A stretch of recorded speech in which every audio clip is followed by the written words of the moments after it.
This Nice. I be, genuinely. Wow. And all things that I need come to me. But this is the true of us all. We all get everything that we need, whether we're struggling with it or whether we choose to allow. And so this is the choice that's with us so often when it seems there's no choice we can make at all. We can choose to allow, we can choose to accept, and thus everything moves. Wow.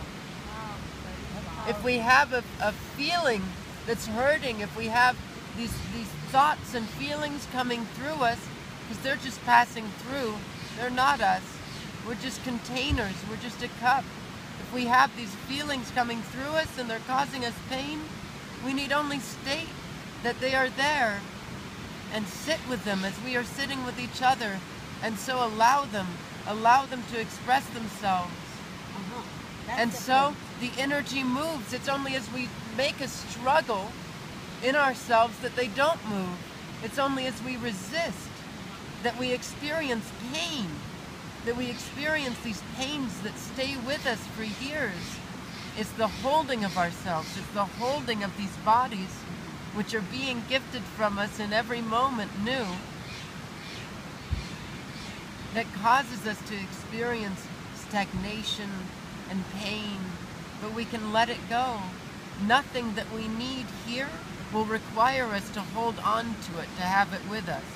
There is no letting go too much. If we let go, even that which we need to have our focus on, it will change. It will change the way that we interact with it, because this is all relationships and communication, truly. Within the same body, to the same body, the same stuffs of creation all interweaving with each other. And it's all made of perception. Do you feel suffering sometimes, or you used to letting it go so fast that you don't have it anymore? I have felt it very strongly, indeed. And it is through allowing the feeling, in going through it, we transcend it. That's why it's going through. So how do you experience going through the suffering? How do you allow it? How do you... I allow it by just sitting with what I'm going through, you know, just focusing, not to change it, but just paying attention to the breathing, paying attention to the sensations through the body, to all of the feelings, just sitting with them. And it allows them to express themselves. We receive the message, because that's what they truly are, is just a message that we didn't catch while it was subtle, and so it's manifest into form. Yeah. And then it's released from form, and it moves back into the formless, as all things do. Everything moves. If we'll let it be, if we'll let these bodies be and not hold at all, then they will have their perfect arrangement, always. Like crystal.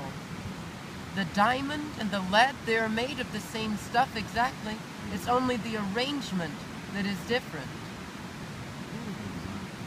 So you're saying giving value to the suffering. Yes, Instead to of all resisting things, it. because Instead of to rejecting resist is to be dissatisfied in it. Right. To accept is to be satisfied in all things, because they are manifest with purpose. They are exactly what we need, anything that appears in our sphere, no matter what it seems like. So how did you get to this point? It's just a more and more. I am this being, and I allow myself more and more. I get out of my own way. I surrender. These fruits that you hear me say, they are not thought of. They were not stewed upon. I simply surrender in this moment to that which is passing through me. And it is these words. They are the fruits of this surrender. What is your name? Basking roots. Basking Roots. Yes. Can I give you a cup of tea? Oh, please. I love tea. Is that your divine name, or is that It was given to me in a vision. vision? Yes, while I've been living here. Oh, okay. Oh, thank you. You're welcome. How long have you lived here? I've lived in Mount Shasta for a couple of years. I've lived in the United States and in Israel, where the rest of my family lives, throughout this life. So I grew up in a little town in Arizona, and in the high desert outside of that town, up in the pine forest, with quartz crystals that were like milky, with pink and green veins flowing through them. So it was so clear to see in my hermitage as a child that there is no boundary, that there is no line between anything. This is all the same body, So do you get visions all the time? all the time. And when they